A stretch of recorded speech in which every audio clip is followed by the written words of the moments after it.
Hello everyone, my name is Lou Antonio. I help scale direct-to-consumer e-com brands from 5 to 10k a month to 100k plus months. I've done this with multiple brands. You'll be able to see some of the revenues and Shopify screenshots here. So in this video, I help a intermediate beginner dropshipper who's focused on turning his product, which he's found, into a proper, sustainable and scalable brand. He has been in dropshipping for a little while. He made, I think, about 20k profit with his first store before then running that into a loss. So he's now found a new product, and we spend a bit of time just re-architecting things so that he's able to actually build a sustainable brand on strong, solid foundations. Now, this is a standardized template and framework that I use for every single brand that I work with, and it's very much focused not so much on the front end on acquisition in Facebook ads, but more so on the back end. So this is getting all of your elements to make sure that you have multiple touch points and you develop omnipresence cross-platform to ensure that you're able to build a proper, sustainable relationship with your consumer. Video's got tons of value in it. It gets better as it goes along. Some of the questions that he's asking as well, I'm pretty sure you will have too. Please don't just skip this video. If you're genuinely interested in learning how to scale your own sustainable brand, whether that's dropshipping or it's a product that you've come up with yourself, this is incredibly important and this will fix a lot of the problems that you're having. If you are thinking about starting and scaling your own brand and you've done your first 10k revenue in Shopify, drop me a message in the DMs or leave a comment and let me know what you think. I'd love to gather your thoughts. Enjoy the video. My name is Jack Michael. I'm 20 years old from Montreal, and I started e-com back when I was 18, February 2022. I was doing organic for about a year and a half, made 40,000 Canadian, and margins were 50%, so I kept 20. And then I saw some guys doing what I did in a month, or even in the whole year that I did the organic stuff in weeks. So I said, okay, I need to jump on paid ad because this is really like a game where money flows and everything. So started, I failed, went in debt last year, almost like $6,000 in debt, pick up extra overtime shift. Last summer I was only working. So this summer, thank God it changed because now I'm only working 3 days. Still full time though, but last summer I was working 7 days on.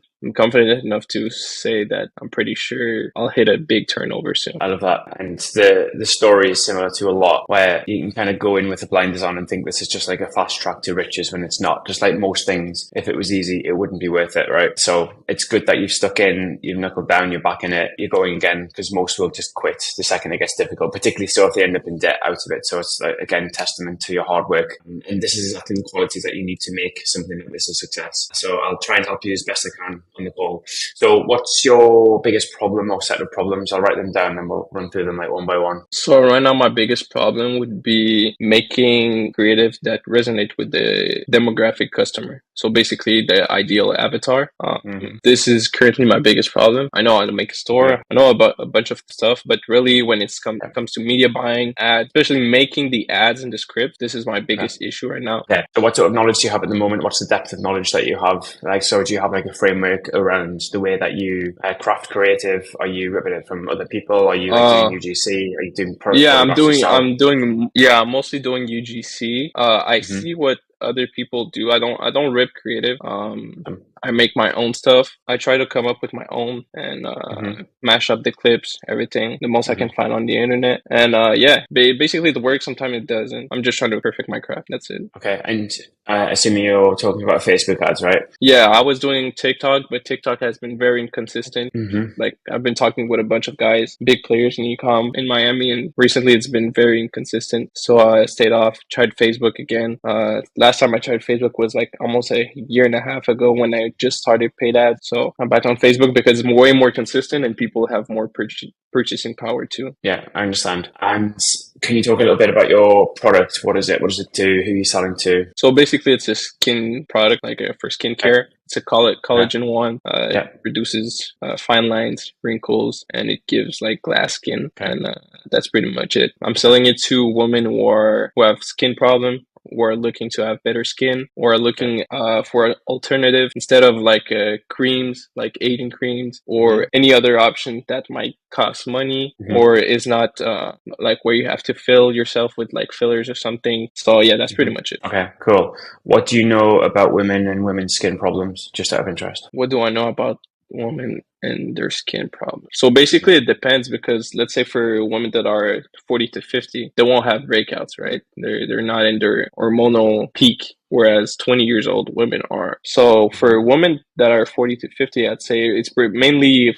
fine lines, wrinkle, They're looking to look more youthful, appear younger than their age. How many 40 to 50-year-old women have you spoken to about this product? Just out of interest. I don't know, to be honest. I'm just trying to get into the core of your product, because if you're saying you're struggling with your creative and how it resonates with your target audience, you first need, this is what I preach in my school community, this is what I say on most of my videos, you need to have the depth and breadth of knowledge about your target consumer to the point where you know more about them and their problems or problem than they do about themselves. So just want to stick on this lining, because it's almost impossible to craft creative that has that kind of magnetic pull and attraction, scroll stopping attraction, when you don't fully understand your target avatar, who you're selling to. So have you done, so there's a free worksheet in my school community which everyone can have access to. Have you filled that in? I was filling that earlier. I was just working on it early, but I'm not done with it, but I'm doing some work on it. Okay. What part of it are you struggling on, or what part of it you're like, actually, I'll get to this later, just out of interest? What part of it? Mainly would be mainly like customer persona mapping with hates, empathy story, and proof testimonials. If we're going to like really spend as much time understanding our customer as possible, I'm just going to pull this up on a screen share just so anyone who's watching the video can also watch it and see what this looks like. So I really like prodding 2, 3, sometimes 4 levels deep into this customer avatar, so that we really have a deep, broad understanding of the market, of the niche, current situation, desired situation. Like all of this is in here, and we're basically looking for a couple of things. Again, if you want access to that, it's in my school community. Yeah. What I'm trying to get across is, in as succinct a way as possible, is that we need to really like have that depth of understanding of our consumer. Otherwise, it is almost impossible for us to know which direction to go in when we're looking for creative. So we're saying we're talking, and we're focusing on a demographic that you're two things. You're not 40 to 50-year-old women, and by the sounds of it, you haven't got out and done your market research and spoke to 40 to 50-year-old women about their fears, desires, wants, likes, hopes. And then that's surface level, and then you haven't gone 2 or 3 levels deep. So for every answer that you get for any one of those questions, the thing you want to think about as a performance marketer is, so what? That so what question will then sink. Well, that's what gets to the root cause of the problem. And that's what you need to then build into your copy. If you want any sort of like shortcuts, there aren't like most things, but the best way to do it is to look at a competitor who's already nailing it in this space, and then looking and just kind of obsessing over their creative, looking over their imagery, looking over their copywriting, doing a full deep dive on their ads. What pain points are they pushing on? Which angles are they coming at? How are they embedding and positioning their product as the ultimate solution? Because that's what you want to think. That's what you want your potential consumers to think, is to see this product and this is the one. This is actually going to get me to this desired situation. And you need to leave like no ambiguity around the fact that this product does what it says it's going to do. And you know, if you've done ecom before, how you do that. A lot of it's all around social proofing and validation, external validation, not just you saying you've got X amount of reviews. Like you actually want proper user testimony, which at the beginning it can be difficult because you don't have it. But if there are other stores who are doing something similar, or it's a very similar product, you know that it works. So you can have that confidence, and that confidence can exude through your creative, through your copy, through your call to actions, and that whole kind of ecosystem. Is that making sense? Yes. Cool. So how can we get to know a little bit more about this consumer base then? I'd say, what I was doing earlier was going through like different listing of the product online and going through the reviews. There's a tool, an AI tool that makes like a resume about all the reviews and like top points that people. So yeah, I'm using that. So yeah, it gives me like insight about the product and what does people say overall about it. Are you able to share what this tool is, just out of interest? Yeah, the tool is called Shulix ChatGPT for Amazon. So basically, it's just an extension, and it automatically gives you the review analysis. So you're using this, and the prompt you're putting is to look for similar products, right? No, I'm just looking on top. It gives me a resume on top of the listing. I'm basically reading through it, what people like and don't like about it. Okay, and then from that data, what are you looking for? Like, where's the gold hidden in that, and how are you what are you doing that's actionable from what it's putting out? I'm highlighting what people love the most about it, obviously. Okay. But I'm trying to look at how can I improve maybe this product later down the road. Okay, so you're looking for ways that the product can be improved or iterated upon or enhanced. Okay. Exactly. Okay. So later I can say like, okay, so this product is this compared to the other one, Yeah. or this Okay. product doesn't have this problem and this one has. So, So the thing that sells, remember, it doesn't matter what tools, tricks, softwares, whatever you need. If you boil everything down to like basic mechanics, it all comes and circles back down to human psychology. All right. yeah, That's the reason. Look why anyone buys anything. 9 times out of 10, it's to get away from pain or towards something that's pleasure. Okay. And as humans, we're hardwired to run further, stronger, faster away from pain than we are towards pleasure. Okay. We're like pain avoiding creatures. It's good that you're looking towards what they're liking about the product, because obviously you can build that into your product page. But what's actually going to get this to sell is having a deep, resonant understanding of the problem or set of problems that your market is facing, and then positioning that in a way where it captures attention. Because remember, if we're running Facebook ads, there's a lot of competition out there, and that's like not to say that everything's a red ocean or everything's crowded. It's not. There's room for everyone in the market. But what you're going to have to do is to capture and hold that attention through creative use of media. Because the difference you have on e-com versus like going into a physical store is you have to remember this is all done on pixels. So your customer can see, touch, smell, try, use, like all of the senses to be like super efficient in the way that you're able to convey what this product does, who it's for, and also that desired situation. And the way you do that is by prodding or kicking it on a pain. Okay. Do you know who Sam Ovens is? I heard about it. Yes. But he has a good phrase where he calls it kicking their bruised knee. So it's like literally you find the pain point and then you're like kicking it to capture their attention and hold their attention. And that's generally what is going to get them onto your site, because they're scrolling, right? They're not looking for ads. They're not looking to be sold to. They're on Facebook, they're on Instagram, TikTok, whatever, to be entertained. All right. So for you, and how many ads are they seeing every day? Like the level of customer sophistication in e-com now is higher than ever before. And that's not an excuse to say don't do it. It just means that we as marketers need to get better and more effective at the way that we capture and hold that attention, because that's what we live in now. We live in the attention economy. All right. Yeah. So the creative side of things needs to be like, they need to be seeing themselves in the creative. So that's like literally that exact avatar. So they know this is for me. This person looks like me, or this could be me. Okay. And then you need to have some level of like strong pain to hook them in. Yeah. That then gets them, you're getting them like thinking outside of the box, and that the resonance in the copy, and the copy can just be in the video, you know, the subtitles that are coming up, or the imagery that you're using, that's then going to incentivize them to click through. And then once you have that attention, it's the job of your website to retain and convert that into cash. Okay. Yeah. Now I'm assuming you've watched quite a few of my videos, and most times before I even touch the ads, I spend a lot of time just on the web conversion. Okay. So do you mind if we have a quick look at your website just for like 10 minutes? Of course. Cool. Just before we get into it, what's your plan with this product, with ecom? Are you just like want to cycle through the product? Are you wanting to build a brand? Like, what's your No, I'd what's your I'd end like to game? build a brand. Obviously, I'd like Okay. to add multiple SKUs. Obviously, this one is a good SKU because it has great margins, uh, Yeah. super low ROAS, break-even ROAS. So a lot of potential. Okay, cool. So what's second? I'm just looking at mobile view because I'm assuming if you're running Facebook, Yeah. Instagram ads, this is just a free site. I found that like actually optimized it properly for all screens as opposed to using the inspect element.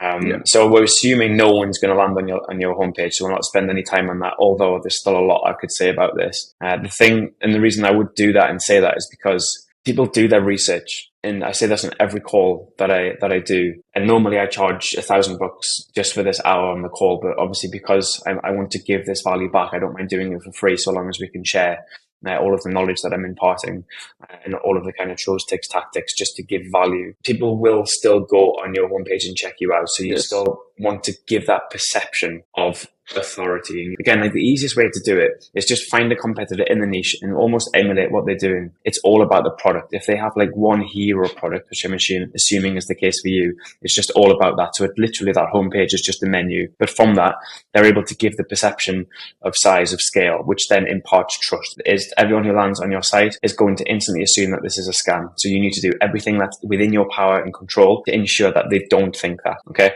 So things like not being a faceless brand. Okay. I don't see any about us here. I don't see any storytelling. Okay. This is good, but like not descriptive really of what it is, what it does. It's just obviously click through to the product page, which again is fine. But I would just spend 2 hours just Yeah, of re-architecting this, course. because some people will click around, particularly so if it's not an impulse buy. I'm assuming the price range on this, it is more of an impulse buy at this price point, right? But again, like Yeah. you don't need to list your product on your homepage. But again, we'll not spend too much time on it. This bit looks really nice. This is clean. But yeah, just give that perception of a brand and trust. Okay. Are you Yeah. running everything to this product page? Or are you building separate landing pages to test as well? No, I was running, but now I stopped ads because I really need Mm-hmm. to focus on making better creative instead of volume, Mm. pumping volume. So You've got the color schemes and stuff are nice.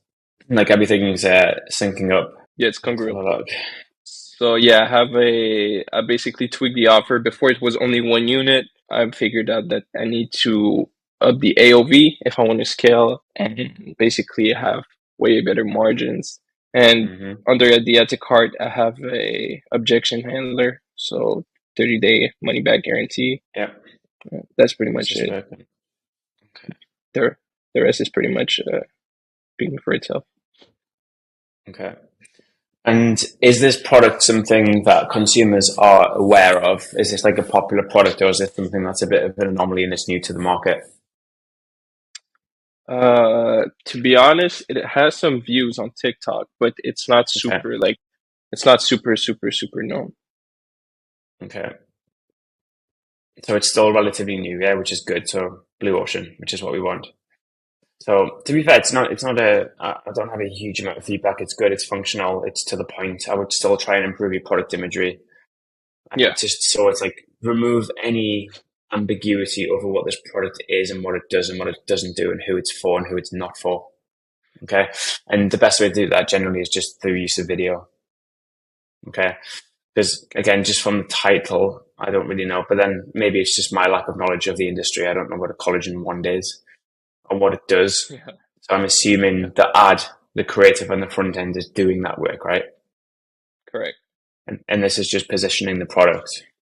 Exactly. Yeah, I tried to use some AI imagery, and obviously the first image is two. So like to up the how do you say the value, like the Yeah. perceived value. So yeah, Yeah. that's pretty much it. It's nice. It's good. It's clean. Um, the slide, I don't think you need a huge amount. There's like a lot going on here. But again, it's fine. Don't really have a huge amount of feedback on it. One thing I always do or try and say is to make sure that this above the fold has as much information rich, Yeah, but consolidated value giving information. So, for example, they can actually add it to cart from the above the fold page. Okay. Like get your buy buttons in there, your PayPal, whatever, if possible, just to like help remove friction. Do yeah. you have I already Shopify have them built into inside my this? card. Yeah, I already have the payment icons inside my card because I think that by having them, because I follow a lot of CRO stuff, and I think by having Mm-hmm. them right underneath the add to cart, Mm-hmm. it's pretty Yeah. much like too much. So I just leave it under the go to the checkout page. Okay. Okay. I got you. If we can make the add to cart button pop a little bit more, that would also be nice. But yeah, I think you've done a good job. I don't have like a huge amount of feedback on it. Particularly so with this, like getting AOV is like super important. Are they aware how long this product lasts so that it's a consumable? It's not something you just do and use once. Again, I'm not in I cosmetics, so mean, no, they're not aware because I'd say it's pretty much dependent on the user, how much you use of it. okay. Okay. So what's the likelihood that they would buy 2 or 3 units on the first go? And if you've tested this, are people buying 2 or 3? Yeah, I've had people buying two, not three Okay. yet, So it because I okay. had three, but I changed the offer for three plus one free. Right. Oh, so it's actually 4. Okay. So 3. Yeah. Could you, okay. Yeah. Again, you can play around with this and test it. Is this pre-populated as well when you come on the store too? Or is one pre-populated? I'll refresh it. It's one small more I think so. popular, but I've had orders about two. Right. Okay. That's good. That's fine. That's good to know as well. Maybe just a little bit more descriptive about what the product, what it is, what it does. That's all I would say. Like how it works. Could you like maybe embed a GIF or a video or something in here? Fine putting the Okay. social proof, standardize this image as well, because you could say it's changing the screen size when you jump between the Yeah, two. yeah, Just small things like this. I'm only just focusing on mobile because we're assuming most are going to come through. And just maybe if you can make this pre-selected as well, that would also be good. Let's have a look. This is good. Nice, concise, very nice. Good use of imagery. 3 lines is good. Again, if you can get this down to 2 or 3 lines, even better. Hydration, raging goal, reaches 5 lines and wrinkles. Yeah. So you're telling on the benefits, not the features, which I see a lot getting wrong. So you've done a really good job on that, which is excellent. Okay. This is nice, nice touch. Maybe again consolidate this a little bit. Don't need all this. This is good. Yeah.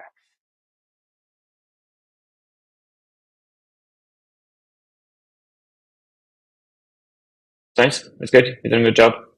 I think thank you you. could at least get this to 30, 40, 50K a month, I think. Yeah, of As course, of a course. as a I see the yeah, of course, I see the potential. Oh, okay. So that's good. I always like to start on the CRO side of things, because if not, you're running traffic to a leaky bucket, then generally it could Yeah, become problematic. So yeah. your ads, let's have a look. Are your ads already, are they running or not? No, they're Can't not like check an running. ads Like I said library. before, Yeah. yeah, you can check the ads library. Um, Okay. But if they're not running, they probably won't be showing, right? yeah, they're going to be showing ads inactive though. Oh, right. Okay. So I might have But to do a screen share from this. I can't. Yeah, yeah. I'm just can check. Yeah. Okay. I'll start mine and Jim yours on.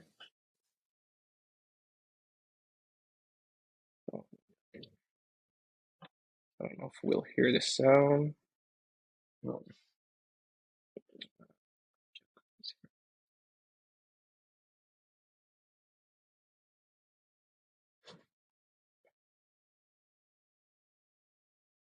You're going to be super hot on the cash flow side of things now as well, going into it. So for a second and third time, and understanding how margins work and how it's quite easy to go into debt if you're Oh not kind of yeah. keeping a Uh, close uh, eye on it. yeah, I'll go over it right now. So this is more margins for US, and Hmm. this is like one, two, and Hmm. three. But this is Yeah. outdated. This is other product, but this is basically the only one for US. But I'm not running to US. I didn't bother to make for the two and three and four. I Yeah. was running mainly to UK, so I'm selling to 24.99 USD. Hmm. Cost of good is 641. So as you can see, the gross profit margin. I'm trying to aim minimum 60%, but as you can see, it's That's my 74. minimum, 60%. Yeah, Minimum for yeah, ecom, gotta be 60. and 74 is pretty good. And here I almost Hmm. have 80%, which is awesome. And here 75. So it's really healthy. A lot of Hmm. space to grow. Yeah. Um, And here, what do I have? This is my sheet where I track everything. So I ran for June, and this is July. Hmm. Discounts, everything sells. So I basically ran onto TikTok. I had free credit, Hmm. $200 was free credit. So I had sales. Cool. Yeah, Was that's good. profitable for a bit. Then I just went up to Facebook, and I was minus $223. So as we can Hmm. see at the end, right now we're in the red of 221, which is all right. I'm Hmm. planning on riding the wave back to the top. Yeah. I'll just go over my ads manager. So I'll try to see if I can get my ads. So these are pretty much my ads, but they're not titled. So yeah. So basically what I do is I do 3 videos. Hmm. I only change the headline hook and I keep the visual one. So I just change the text. And this one was my winner. So I'll play for you.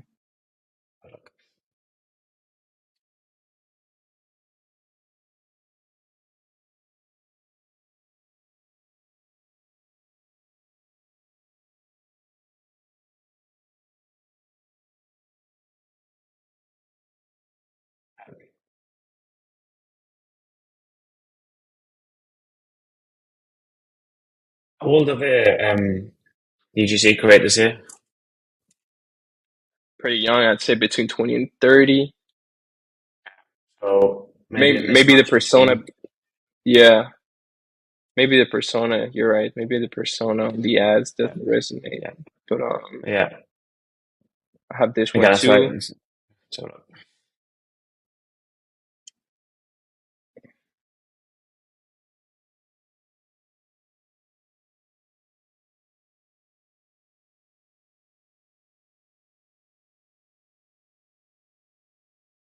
Oh, sorry. This is the same one. So basically I use the same clip at the I'm front changing and it I up. changed I changed the back here and Okay, the back and I keep the front because this one was like the winning one, so I just kept the front here and I changed the okay, back over here.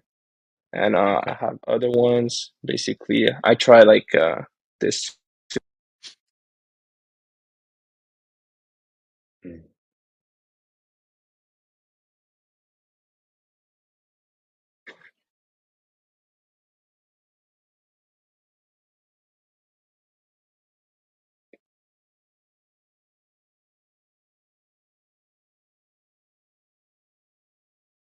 Yeah, So yeah, you're good, man. I'm trying to pinpoint the I've wasted so much money. So trying to make Good. like this is pretty much I think solution aware. They're aware Yeah, about the solution, but they're looking for a yeah, cheaper alternative. So yeah, yeah. and I have this pretty much a review based.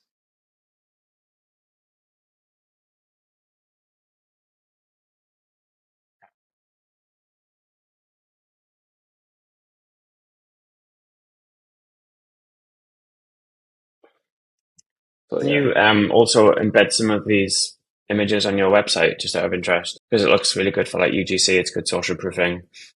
Again, just yeah, another yeah, one of yeah, the yeah. side pointers. Yeah, of More course. social proofing you can do, the better.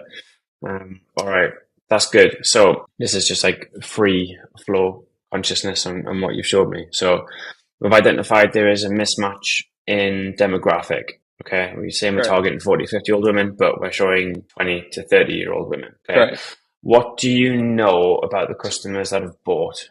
Have you done any information gathering Uh, to anything about them? I mean, Because remember, like it's fine to start with a hypothesis, and that's all it is. That's the whole physics of yeah, progress method I always talk about is going with a hypothesis, taking it to the market, and then you'll get feedback, and that will tell you to do more or change it, and then try something different. So how can we like nail down yeah. this? Because yeah, we're just trying to constantly improve. Unfortunately, I don't have their age or any of that Yeah, information. Just their name. So yeah, it would have been nice if maybe I add like maybe a form at the end of the buying process to know like yeah. more on the specific. But yeah, unfortunately, I don't keep track Okay, of that. But I should. okay. I think you should just as a post-purchase survey or something like that.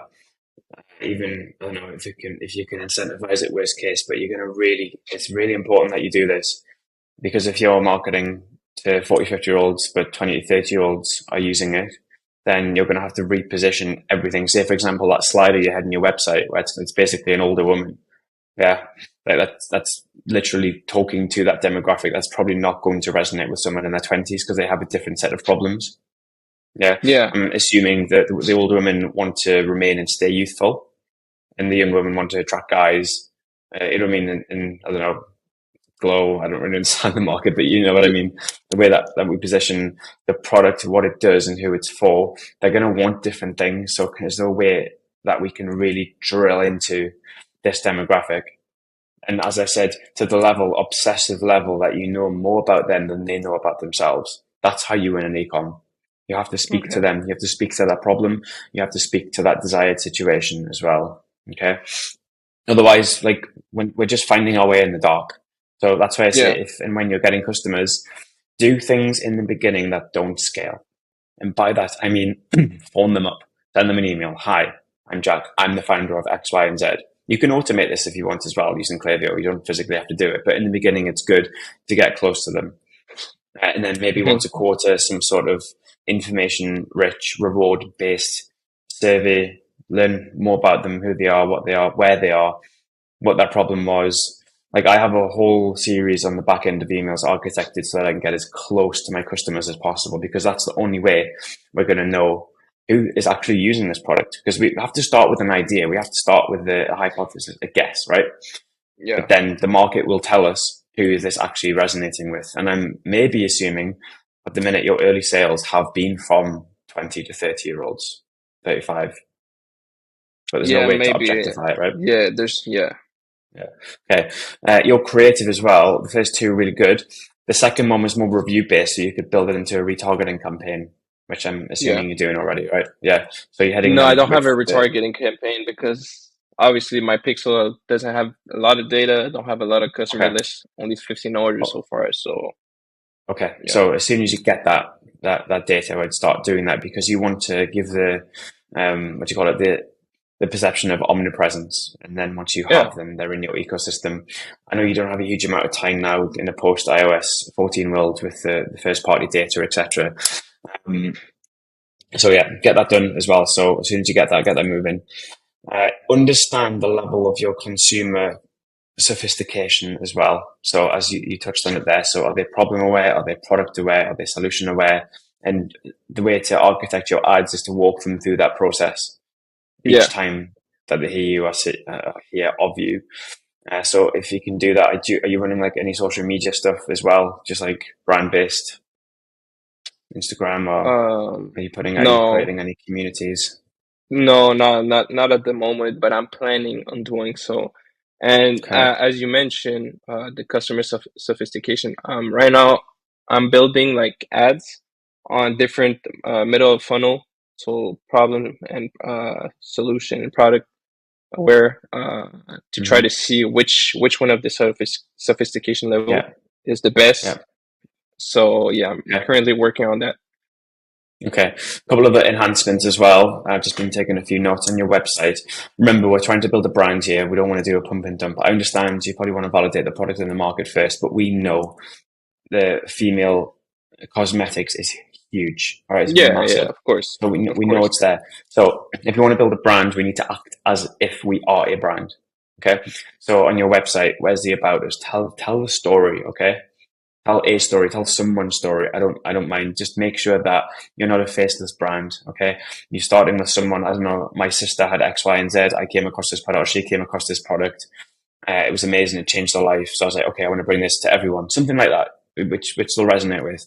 Get some sort of like deeper information on the product as well. You wouldn't do this if you had like loads of SKUs, but because you've got just this one hero product, you can really fill in the gaps a little bit more. So these will fall into part of this consumer journey in your email flows. And that's what I wanted to look at next. What have you got going on in Klaviyo? Oh man, in Klaviyo, I don't have much. I think I only have a couple like forms, pop-up forms, and that's it. I think it was from you that you said don't lead with a discount, because you're gonna be like a discount offer, a discount based store, which you don't want to be. So I think I only have like 10% sign up forms. Yeah. So this is basically what I have here. This is only I didn't see that when I went on the website, by the way, which is interesting. Yeah, is this turned off? I think it's turned off, I believe. Okay. So you're doing 10% and free shipping. Why not just do one or the other? That's a good question. Someone proposed that idea to me, but I think it would hinder the conversion. It would hinder you. Yeah, it technically would help your conversion because they're getting more discount, but it will kill your margin. Yeah. And sometimes things like this you need to use strategically. I talk about this in a lot of my other videos, is use your discounts. They are a tool for you at your disposal to use, but if you can be more strategic with them, lead with value. Okay. So the reason I say this, I say it over and over again, I say the same things all the time, is on average, it takes between 4 and 7 touch points for anyone to buy anything online. That's the average. All right. Okay. So unless they are literally buying on impulse, which you can't always depend on, you need to give yourself those 4 to 7 chances. And the way you do that is obviously by giving that perception of omnipresence. You are everywhere. Okay. So that's why I'm talking on the front end. You've got your lead ad. Okay, that's the product unaware, problem maybe aware, depends on the market. Then you have them on your website. Okay, so there's two touch points. Then we're going to have to lead with value, because if they don't buy right there and then, they're gone, they're lost, they're in the ether. But you've paid for them to come to your website, so you need to do everything in your control to get from that 3 to 7 touch points. And the way you do that, the most easiest way to do, is to embed and utilize email marketing. So you've got your pop-up flow. The pop-up flow needs to be strategic and something that you can test and iterate upon, but it's foundationally built on the law of reciprocity, which is you give before you get, okay, before you take. Okay, you know this already. And then once you have them, if they haven't converted, which you have to assume most won't. I don't know what your conversion rate, but I imagine it's probably under 1 or 2%. So in general ecom, 98% of traffic falls to the net. Okay, that's not to say that the product isn't good. It just means you haven't done a good enough job as the marketer to convince them that this is the right product. Or maybe they're not just ready. They're not ready yet. Maybe most people want more information, or they don't trust you. That's the power of email marketing, because this is how you now develop a one-to-one personal relationship with them, and you fill in all of the gaps around what your anticipated objections are. Okay, so the flows I have for my ecom business are extensive. They're constantly being tested. The front end effort is always being tested. But I don't want to overwhelm you with that kind of 7 or 8 figure business. But what you need is at least those basic flows. So your ban and cart, ban and browse, your welcome series. Okay, have them all set up and well architected. And think about how long it's going to take for the customer on average to buy. If it's a lower price product, so say $60 and below, it shouldn't take that much, because it's not that much of a stretch for them. Okay, so it's your job to build a case of why they need this product, who else is using it, why they should buy it, what it does, how it works, who you are, and then lead with discounts. So once you've got them like 4, 5, 6 emails deep in that welcome series, they still have that discount. Okay, they haven't used it yet. Then you can layer in additional discounts. So then you can layer in additional values. Okay, so I would never turn on a website if I don't have my email marketing set up first. So important, and everyone skips the step because it's quite tedious to do, because you have to understand the psychology of the sales. So you're anticipating everything, and this comes back down to knowing your avatar. Yeah, but then you also have to learn how to design them, and you don't have to go too far in the weeds for it. Just even basic design to begin with is better than not having it at all, because if not, you don't have that funnel. It's literally, you're only focused on the top part of that funnel. That's your money literally going down the drain. Exactly. Where I wrote a post in the community this week about the eternal funnel, which instead of just being funnel shape, it actually goes out again at the bottom. And this is how you actually scale an e-com store. And the 80-20 of it is, once you have a customer in your ecosystem, keep that customer forever. So you're paying for traffic, you're paying for eyeballs. And you need to be able to get those 4 to 7 touch points on average to convert them. And then once you have them, you nurture them, you keep them, you retain them, you get them into a subscription, you build trust and integrity with them. This is how you scale, because all of a sudden, instead of you constantly being focused on having to acquire new customers, the second they come back or they buy more, that's when you're profitable.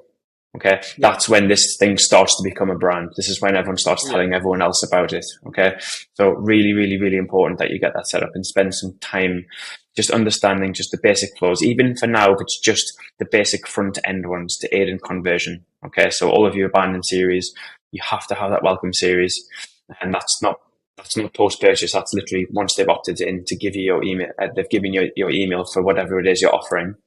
That's when you then need to architect that in a way where it's taking them on a little bit of a journey. And to do that, you need to understand your consumer and anticipate objections, and just pack it full of social proof so that they know after email 6, 7, and 8 that this is the product, this actually works. Here's everyone who's using it. So you're building a case. And then this brand is real, it's legitimate, it's got a good story.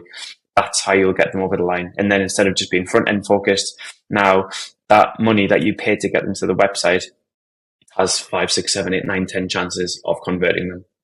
Make sense? Correct. Yes, but actually, I have a flow, like a funnel of email, but I didn't touch it. I need to redo it. Obviously, I have set up everything set up in my gallery. It's just that I'm not running ads. I'm not running traffic, so I didn't touch it because I think I need to focus on my ads before the email. But you're right about I need to focus on the email before. Unless you want to waste your money. Yeah, Yeah, unless it's like exactly. literally pitched as an impulse buy, which it does fall in that category. You want to make sure that you give that perception of omnipresence. So don't turn your ads on until your email flows are set up. And Yeah, then in your exactly.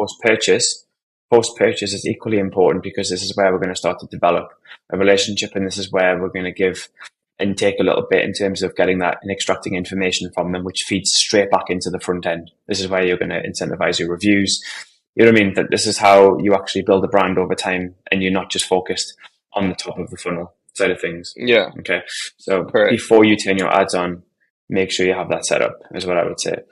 Give yourself correct. those additional chances and make sure that money you pay for eyeballs is still working for you. Make sense? Um, is there anything else you think I can help you with on this, or is that already enough to get going Uh, on? I can show you the ads manager if you have a word to say Okay. on it. Here, I'll show On the, you. you mean on the account structure or the creative? Yeah, I mean, yeah, pretty much. So basically, the problem here is that my how can I say, my business manager is getting verified. I sent all the Mm-hmm. documentation, so I'm Yeah. waiting for it to get approved. Mm-hmm. Um, at the moment, I'm currently capped. That's the only issue. I'm capped at $68 Canadian per day, which is really a bummer because Mm-hmm. I can only like run one campaign per day, and it's like $40 USD, and I cannot get far enough with $40 USD. So I did a But bunch of stuff. Obviously, it's still good testing though. You know what I mean? yeah, You it's can still good still, testing. yeah, But yeah.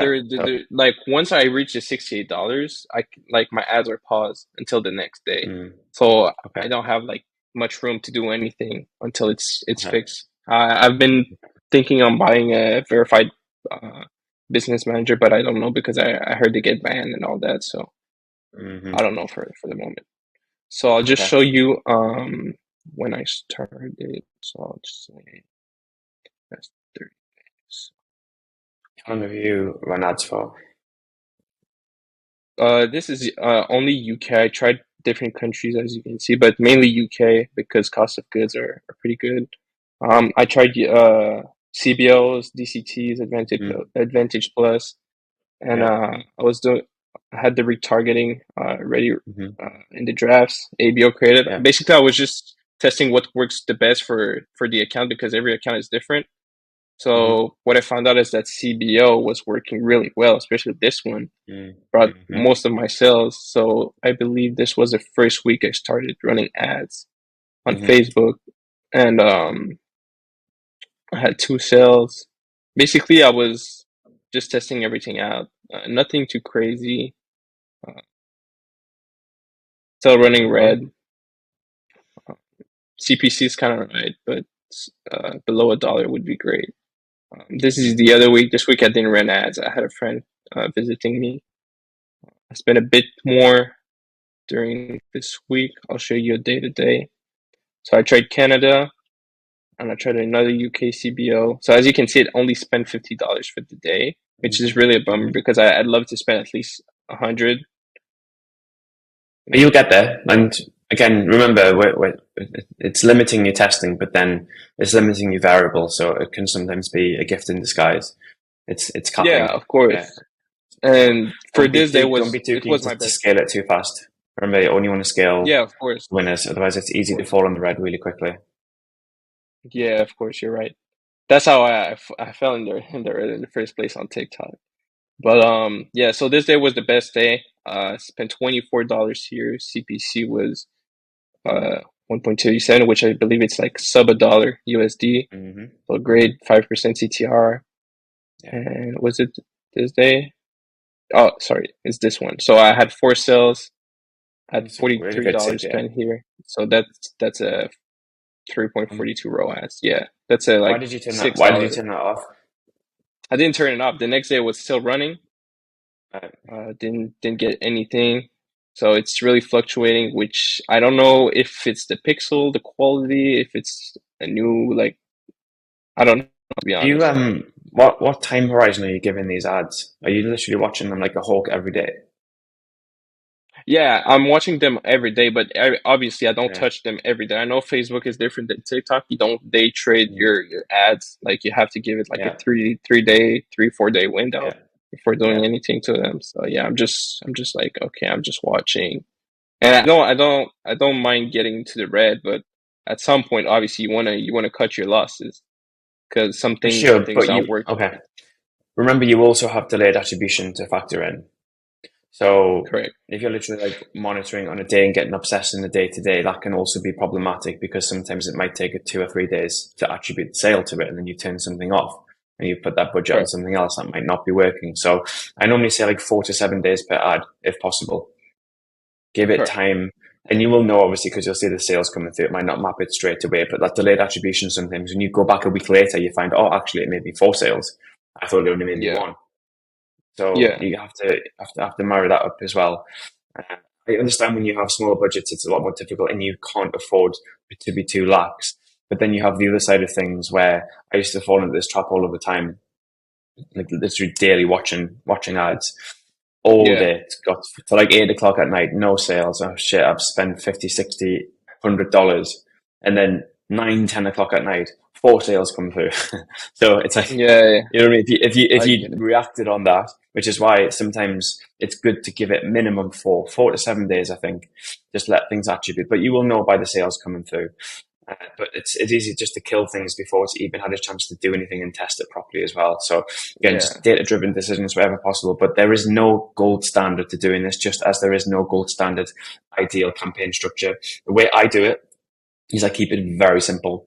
So literally just 2 campaigns, that's it, and then ad Yeah, sets within that's the what I was campaigns. about to do. I just received the flexible ad options because before there was DCTs, but now it's on the ad level, so I can just like put all my ads, and the Hmm. best ones are gonna be on the top, and you just turn off the Yeah, ones that don't perform, and you cycle yeah, them.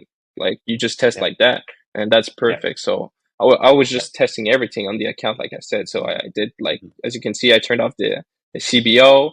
I tried Advantage Hmm. Plus, Yeah. 1.56. So I was almost breaking even every day because my lowest break even is 1.25, but 1.34 for the most Hmm. of it. So I was almost breaking even each time. So I just decided to turn it off this week while I'm waiting to get my thing up, my limit, Hmm. my DSO. So So yeah, as you can okay, see, I that's got good. 200 here. So when I see metrics like that, I'm just turning it off straight. Like I don't let it spend. Yeah, I understand. So what's the question? What can I help you So on this? basically, what would be like? How would you go about the media buying? Would you just throw creative at it? Obviously, there's some data behind your creative. You don't just throw anything at the ads manager and hope that it works. Like you're back with data, like maybe a competitor. Yeah. Like how Mm-hmm. would you go about it? Like especially in my situation where I only have like $40 USD per day. Mm-hmm. By controlling your controllables and not doing too many tests all at once and consolidating your account structure to one broad. And you can still, if you have testing, you can also do one manual based on an interest-based stack, which you can also build the retargeting into. But obviously, don't worry about retargeting until you've hit that threshold. Yeah, of I'm not course. sure how many sales it is in like 30 or 90 days, like 100 sales. I'm not sure. But that's literally as easy as it gets. But there's no right or wrong way. There's no gold standard. Everyone I speak to does things slightly different, but they follow very similar frameworks. Yeah, So yeah, I would just do it in a way where you're controlling as many of your variables as possible. Do not run ads until you have Klaviyo set up. Okay, don't do that. okay. Yeah. Um, give yourself those extra chances because they might, as I said, most won't convert straight away, and you'll just think it's a problem with the product, or it's a problem with the ad, or it's a problem with the creative. Actually, it's not. It's a problem with the marketer. So don't be too Yeah. quick to make assumptions that something is or isn't working because of the market. The market is hot. Yeah, the market has money, particularly so for these low priced items, consumable items, which means you can get recurring revenue off it as well. So your replenishment flow is also important. And the money Yeah. that you get on the back end will then go back and you can funnel that straight back into ads on the front end to continue to grow. So yeah, like super basic on the Facebook ads to begin with, because right, in ecom, you have so many variables, right? Think of all the Yeah. moving parts. Yeah, there's so many. So the less you can do in the beginning to get like data that isn't like confusing, because you're already finding your way in the dark. We all are when we start something new. So high Yeah. level, 80-20. One, Advantage Plus. Okay. If you want to do CBO, also fine, let Facebook spend where it wants to spend. One ad set, and then have your ads, your creative within all of that. Okay. Let it spend on the ones that it'll think will do the best. Give it 4 to 7 days. The ones that aren't working, turn them off, cycle in new. Okay. And then Yeah. once you find a winner, you can either incrementally scale or you can get it into a scaling campaign, which is almost duplicate. But the problem with that is Facebook doesn't work like that. It's not, you can run 2 ads with the exact same inputs, identical, duplicate. One will work, one won't. So as I said, there's no right or wrong. It's up to you to test and increase in scale incrementally. But what you really want to be looking for is the data from the customer that's going to help you to be more specific on the creative, how you can be even more targeted and focus on your conversion rate. Because, bro, get an extra 1% conversion rate in your website, you've doubled your revenue. Yeah, it's one big ecosystem. And I always give that like analogy of a spider web, right? If your spider web just has like 2 strings, threads, this fly is just going to go straight through it. If it's like thick, yeah, it's fully formed. It's sticky. Yeah, it's a lot harder thing to get to. And that's the way you want to think about consumers in this sense, is you want your ads, your call to actions, your conversion rate, your website, all of your email stuff to be sticky. Okay. And the way you make it that way is just that whole resonance on the consumer. So I would just have an obsessive focus on your avatar, do whatever you can to get to know who's buying this product, and then find different ways creatively to position this to them, but focusing on their problems. Understand their problems more than they know them. That's the ammunition that you need. And then like the Facebook ads, just keep it simple, because you've got loads and loads and loads of campaigns and different structure set up. Don't do that, because then you're even more confused. This worked there, that one didn't work there. Okay, maybe this one worked here for a little bit, but that one didn't. You don't learn anything. You just want to face plant and like, I don't know, I can't figure it out. So just limit your variables at the beginning relative to your budget. Okay. And I have two last questions for you. So basically, how would you go about, because you say console, like to do a console at least, to make the ad account like just in one, right? So how would you go about having multiple countries? Because I heard like it's one country per campaign, usually, not put like global in just one campaign and run like Australia, New Zealand top 5. So how would you go? Like, would you do like one testing campaign per country and one scaling campaign per country too? Yeah. So first and foremost, you're going to be restricted by your budget here. So to begin with, I would look for the hottest market first and foremost, which 9 times out of 10 is the US. But again, there's nuance associated to your shipping cost and transit time, etc. So if you go with the UK, just stick on the UK. If you then want to broaden it to say Canada, Australia, US, duplicate the entire structure, just change the targeting region. Okay. You answered your own question. What about the ad framework? So how would you go from, because I know you, in your document, you talk about ADA, but what about, there's other like hook, benefits. What would you go like about pain, agitation, CTA, DN, obviously? Like you'd say to me, yeah, all of those, just test and match? Test and match it and figure out the best way to create resonance with that target demographic and audience. And again, it just all circles back down to how well do you know your customer and knowing them more than they know themselves. Because once you have those pain points, that's your leverage to push on them to capture their attention. And like something for you, which is quite broad at the minute, that you're probably going to really want to get specific on, is just the age range and who you're targeting, because that avatar, they need to look at this person and think they are me, they look like me, they have the same problems as me, but they've solved that problem because of this. So I need that product. Okay. So get like super clear on that. But in the beginning, it's okay to start with a hypothesis, but just make sure everything is consistent. So like, even if you're getting sales for this, you thought it was for 40 to 50. I had the same thing with my first product. I thought it was for a certain demographic, but then these other people started buying. I was like, oh, actually, these want it. You start with an idea, but then the market is the true judge of value. You can't assume what someone is or isn't willing to pay for or buy, but you have to start somewhere.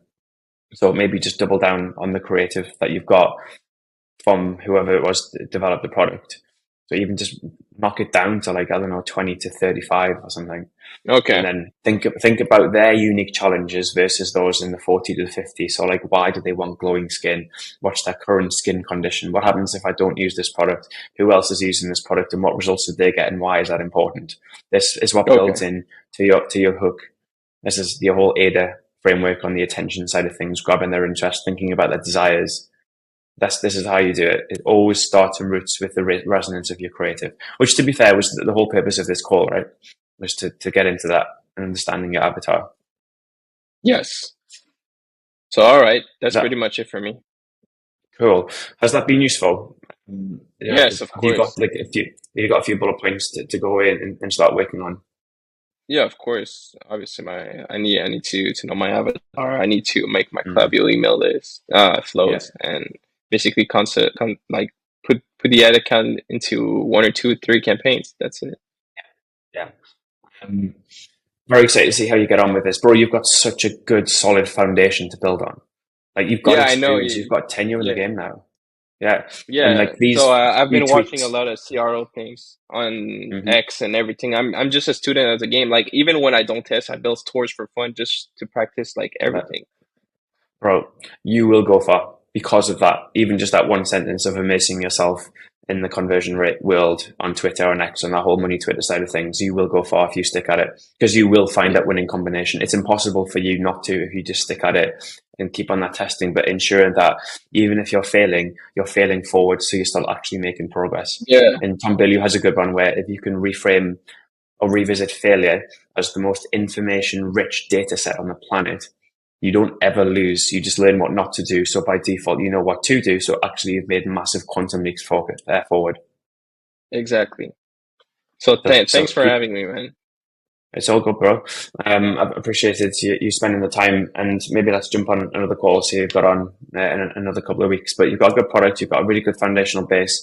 You understand the infrastructure, the ecosystem. Just nail that customer persona side of things, and I'm pretty sure things will start to pop off again for you. But yeah, thank you so much. And for those who are watching, I normally charge at least $1,000 for these calls. I'm doing them for free, just so I'm able to give as much value to you as possible. If you want to book a call, please join my school community. At the moment, it's free for the first 150 members. In there, I'm doing group calls every week. I'm hosting all of my resources just to help you go from your first, I suppose you're either starting or scaling, so either going from 0 to 10K or you're going from 10K to 100K a month. I've scaled multiple businesses now to 7 and 8 figures, and I'm distilling all of this knowledge, and I'm trying to help as much as possible. So yeah, if you want to join my school community, links always in the bio. And thank you so much, Jack. It's been great to chat. My pleasure. Thanks for having me.